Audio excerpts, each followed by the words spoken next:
आहुती तूच अर्जुन तूच केशव तू तुझा हो सारथी करुणी वार गनिमावर दे भूमीस आहुती.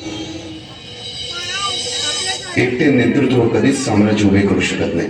त्यासाठी तशी कर्तबगार माणसे निष्ठावन मावळे घडवावे लागतात. शिवरायांनी असे सवंगडी त्या वयापासूनच पाळखायला सुरुवात केली. तानाजी मालुसरे, सूर्याजी मालुसरे, यसाजी कंकर, सूर्याजी काकडे, बाजीचे दे आणि अशा अनेक सवंगड्यासमोर शिवबांनी शपथ घेतली स्वराज्याची, शपथ घेतली स्वराज्याच्या बांधणीची.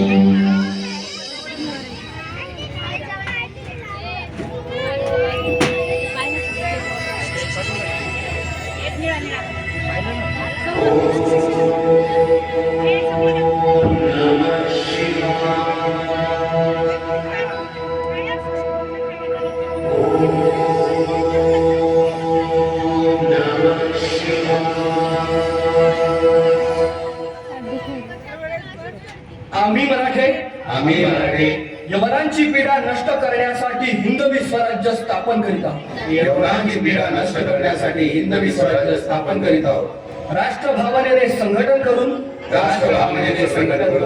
देशावरील परकीयांचे आक्रमण नष्ट करीत आहोत. देशावरील परकीयांचे आक्रमण नष्ट करीत आहोत. स्वकीय व परकीय शत्रूंचे उच्चाटन करण्यासाठी स्वकीय व परकीय शत्रूंचे उच्चाटन करण्यासाठी स्वराज्य स्थापन करीत आहोत. स्वराज्य स्थापन करीत आहोत.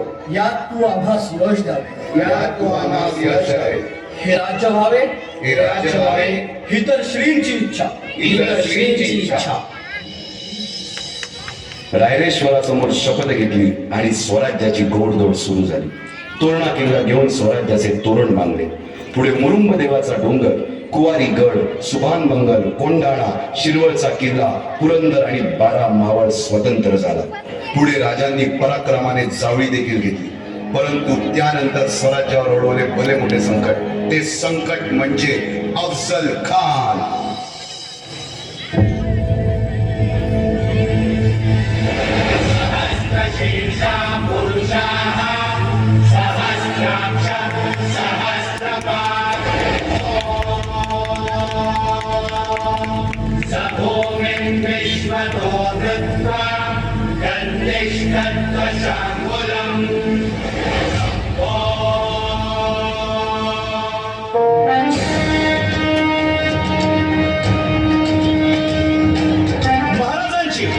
शिवाजी महाराजांची कीर्ती बेफाम होती.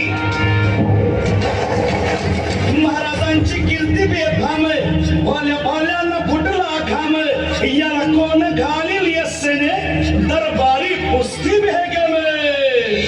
परी बेगम म्हणजे अली आदिल शहाची आई बर का.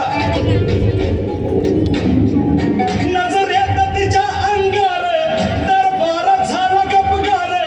कुणी घेईना पुढाकार, साऱ्यांनीच मानली हार. इतक्यात अचानक एक सरदार उठला, बोलला, हम लाएंगे शिवाजी को. आणि त्यानं विडा उचलला.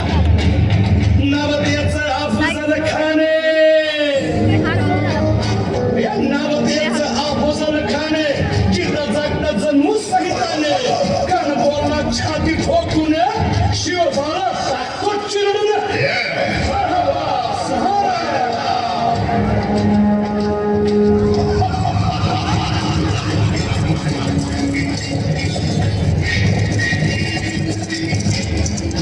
आता शिवबाचं काही खरं नाही. इकडं निजाम, इकडं मोगल, पलीकडं इंग्रज. जो तो हेच बोलू लागला. महाराज आपला जीव मोलाचा आहे. खानाचं सैन्य अफाट आहे. त्याच्यासमोर आपला टिकाव लागणं अवघड आहे. काही दिवसांसाठी आपण कुठेतरी अज्ञातस्थळी निघून जा. काय म्हणाल रायबा?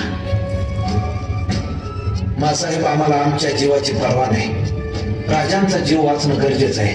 रायबा, शिवबा केवळ आमचा पुत्र नाही, तर अवघ्या मराठी जनांचा स्वाभिमान आहे. या मातेने आपला पुत्र गमावला तरी 72, परंतु भ्याडपणे पळून जाऊन या मराठी मुलखाचा स्वाभिमान गमावता कामा नये. अशा वागी